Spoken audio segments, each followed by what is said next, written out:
Flinch. Wait, what? This price is ridiculous. You're talking to a contractor who drops a quote double what you expected. You don't argue. You just pause, make a face, maybe say, "Wow, that's a lot higher than I was expecting."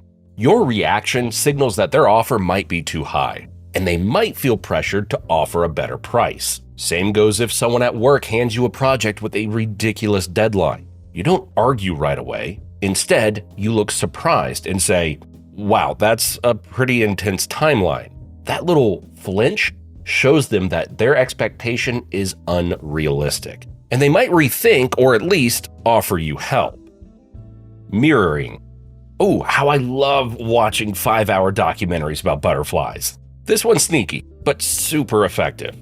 You subtly reflect the other person's words or tone to build instant connection. Say you're meeting someone for the first time, and they mention, "I love watching documentaries about butterflies."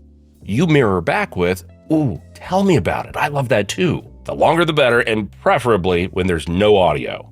That little echo instantly helps them feel like you're on the same page. It's a simple way to establish a relationship. Just don't overdo it or they'll catch on that you're a mirror. And perhaps don't lie about the butterfly documentaries.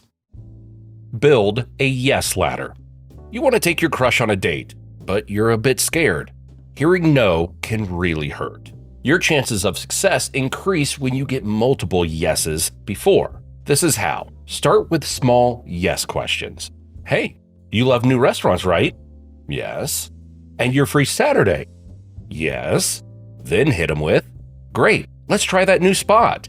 It's a sneaky ladder of agreement that makes the big ask feel like a natural step. And you can also try it at work. Let's say when trying to convince your boss to let you work from home on Fridays.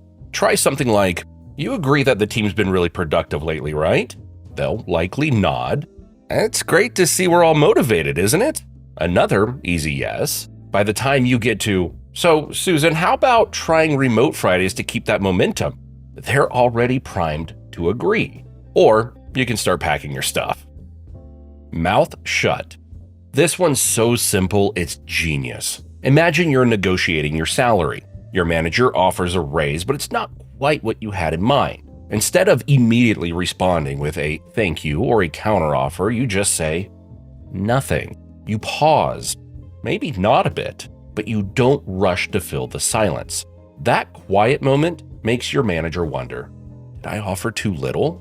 You let the silence hang, and after a few moments, they might say, "Or we could bump it up a bit more, or maybe add some other benefits."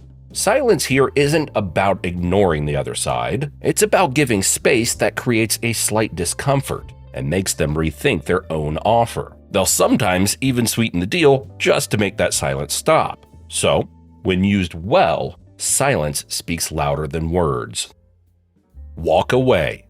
Walking away is real power. You're scrolling the marketplace and see a sofa that would fit into your living room, but it's listed for a higher price than you would like to pay for it. However, you still decide to go take a look at it. The guy selling it makes you an offer, but it's still too high.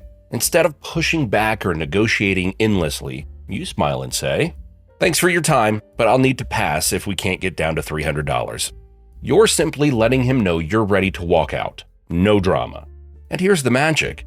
Since you are already there, the chances are he will agree to your price or try to meet you halfway. Last minute ask. You've basically closed the deal, but right before everything is finished, you slip in a small request. Something so minor that it's hard for the other person to turn down. Let's say you've just secured approval for a big project, and as you're wrapping things up, you casually say, "One last thing. Any chance we could get a little extra budget for additional resources if needed?"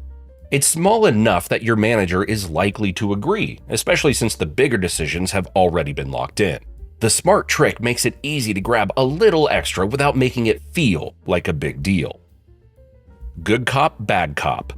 This one's straight out of the movies, but you don't actually need a partner. You can play both the good and bad cop yourself. Let's say you're at the dealership looking at a car you like, but the price is not exactly friendly.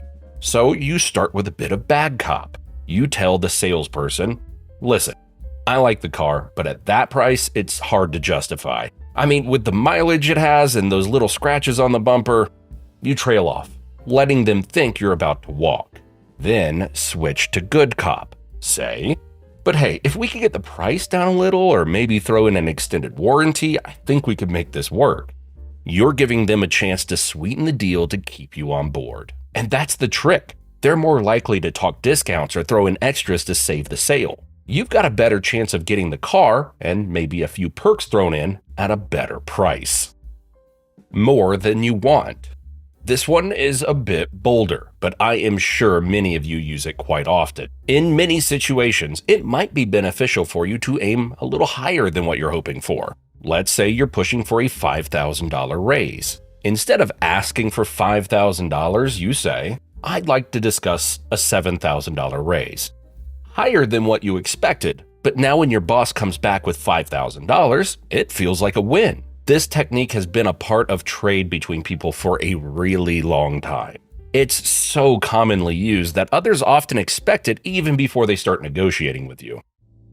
Anchoring. Someone has definitely used this one on you before because it's a well-working classic. Instead of asking, "What's the price on this?" you start with, "I'm looking for something around $500 to $600. That number you threw out first, that's your anchor.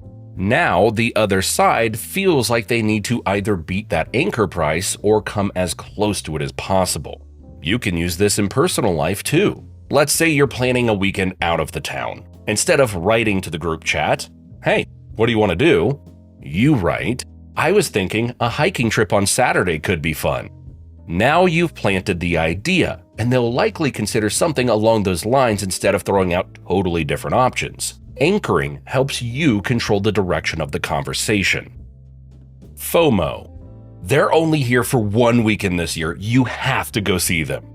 Nothing makes people move faster than thinking they'll miss out on something. Let's say you're in talks with a client, and you casually drop, "Well, we can lock in the best rate if we sign by Friday."